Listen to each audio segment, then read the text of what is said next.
नवरात्रि का 7वां दिन देवी माँ कालरात्रि के नाम सुने पौराणिक कथा। देवी कालरात्रि माँ दुर्गा का सप्तम रूप है। माता अत्यंत दयालु कृपालु है। यह देवी सर्वत्र विजय दिलाने वाली, मन एवं मस्तिष्क के समस्त विकारों को दूर करने वाली है। यह माँ दुर्गा की 7वीं शक्ति तथा कालरात्रि के नाम से जानी जाती है, अर्थात जिनके शरीर का रंग घने अंधकार की तरह एकदम काला है। नाम से ही जाहिर है कि इनका रूप भयानक है। सिर के बाल बिखरे हुए हैं और गले में विद्युत की तरह चमकने वाली माला है। अंधकारमय स्थितियों का विनाश करने वाली शक्ति है। कालरात्रि काल से भी रक्षा करने वाली यह शक्ति है। इस देवी के 3 नेत्र है।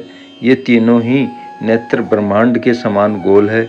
इनकी सांसों से अग्नि निकलती रहती है।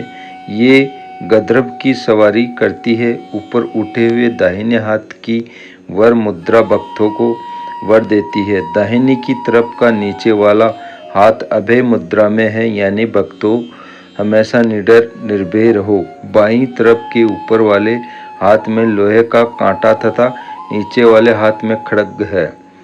इनका रूप भले ही भयंकर हो, लेकिन ये सदैव शुभ फल देने वाली माँ है, इसलिए ये शुभंकरी कहलाई, अर्थात इनसे भक्तों को किसी भी प्रकार से भयभीत या आतंकित होने की कतई आवश्यकता नहीं है। उनके सत्कार से भक्त पुण्य का भागी बनता है।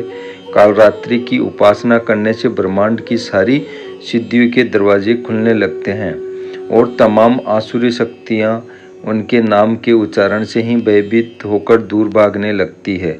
इसलिए दानव, दैत्य, राक्षस और भूत प्रेत उनके स्मरण से ही भाग जाते हैं। यह ग्रह बाधाओं को भी दूर करती है और अग्नि, जल, जंतु, शत्रु और रात्रि भय दूर हो जाते हैं। इनकी कृपा से भक्त हर तरह के भय से मुक्त हो जाता है। इस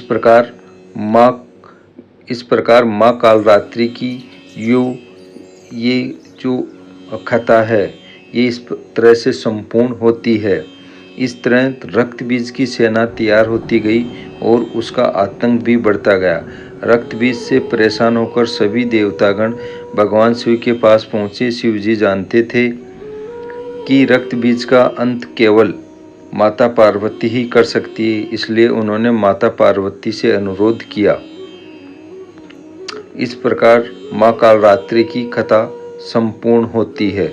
जय माता दी।